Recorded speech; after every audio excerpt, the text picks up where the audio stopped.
बाप बेटे की रुलाने वाली कहानी। आनंद एक कॉलेज में छात्र था। उसने एक डीलर के शोरूम में एक सुंदर स्पोर्ट्स कार देखी थी और वो लंबे समय के लिए अपने लिए एक ऐसी ही कार चाहता था। आनंद जानता था कि उसके माता पिता इसे खरीदने के लिए सक्षम हैं, इसलिए उसने उन्हें बताया कि उसे ये कार अपने ग्रेजुएशन कंप्लीट होने पर गिफ्ट के रूप में दें। देखते ही देखते वो दिन भी आ गया और पिता ने जेम्स को अपने निजी कार्यालय में बुलाया। उन्होंने उससे कहा कि मुझे तुम्हारे जैसे अच्छे बेटे पर बहुत गर्व है। उन्होंने उसे बताया कि वह उससे कितना प्यार करते हैं और उसे एक प्यारा रैपर से लिपटा हुआ उपहार दिया। आनंद उसे छोटे से गिफ्ट के डब्बे को देख निराशा महसूस करने लगा, लेकिन वह जानने के लिए उत्सुक था कि ऐसा क्या था उस बॉक्स में। इसलिए उसने बॉक्स तुरंत खोला और उसमें एक लाल कपड़े से लिपटी भगवत गीता देखी। आप इतने अमीर हैं और आप मुझे केवल एक गीता दे रहे हैं। काफ़ी गुस्से से अपने पिता पर वो चिल्लाया और अपनी नाराज़गी और गुस्से के वश में आकर आनंद ने आओ देखा न ताओ तुरंत घर छोड़ दिया।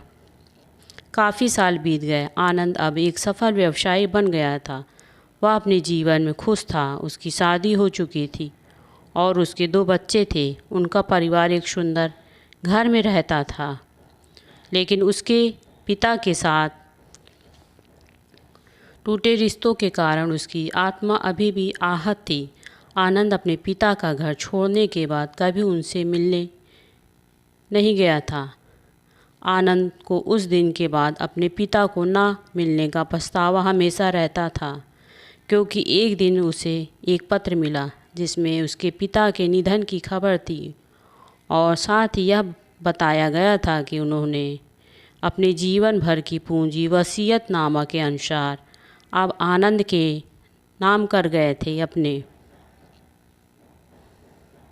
पिता की सारी संपत्ति विरासत में मिली। तब आनंद अपने पिता के घर पहुंचा और कुछ महत्वपूर्ण कागज़ की तलाश करने लगा और गलती से उसे वही भगवत गीता का उपहार लिपटा हुआ मिला, जिसे देख उसे फिर वही उदासी का एहसास हुआ। उस गीता को उसने अच्छे से देखा तो उस पर अपने पिता की हैंडराइटिंग में कुछ लिखा पाया। उस पर लिखा था, मैं खुद को बेचकर भी हर सपना पूरा करूँगा तेरा, बस तू सपने जरा बड़े देखना।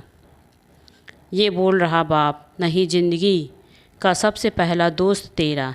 ये कविता पढ़ी ही थी कि अचानक उस किताब से एक चाबी गिरी, जिसके ऊपर लगे टैग पर उसके ग्रेजुएट होने का तारीख के साथ कॉन्ग्रेचुलेशंस और आई लव यू लिखा हुआ था।